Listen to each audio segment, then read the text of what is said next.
Je m'appelle Kabazo Prosper. Je m'appelle Mutombo Adrien Moussang. Je m'appelle Kikonde Krizo. Je travaille avec MSF Belgique depuis 1991.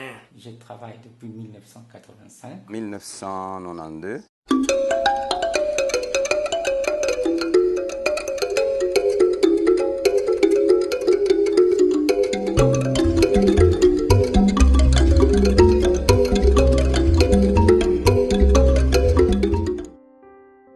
Entre mai 1985 et mai 1986, en Angola, pouvoir en place et opposition s'affrontent. Le langage des armes prend le pas sur celui de la diplomatie, poussant des milliers d'Angolais à se réfugier sur le territoire congolais. Les réfugiés angolais habitaient à Dilolo, à Divouma, à Kisenge. C'est là où il y avait des sites.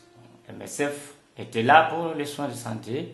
À l'époque, les Médecins sans frontières étaient petits, ils n'étaient pas nombreux comme ils sont aujourd'hui. Et puis, ils n'avaient pas des zones d'appui comme Kisangani, et ils avaient que le Bumbashi, et puis la direction était à Kinshasa, c'est tout. Le prochain grand événement se déroule la nuit du 11 mai 1990, lorsqu'une cinquantaine d'étudiants sont sauvagement assassinés à Lubumbashi, au Katanga.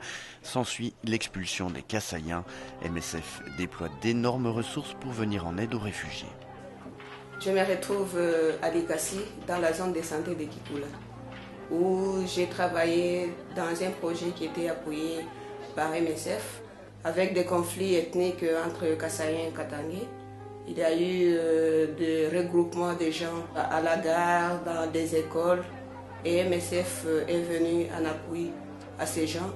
Et Kinshasa devait nous fournir, et Bruxelles devait nous fournir beaucoup de plastic sheeting pour nous permettre de construire les abris au niveau de Likasi et de Kolwezi. La situation dans les camps, c'était vraiment horrible. Parce que Kassaïens étaient la population refoulée de Kassaï.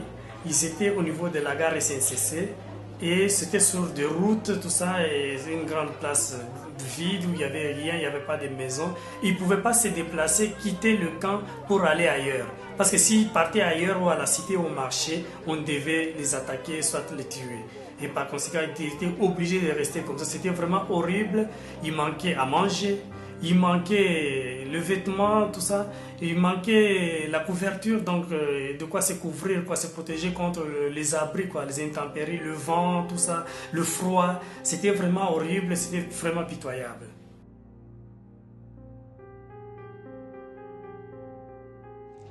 En 1991-92, il y a eu pillage dans des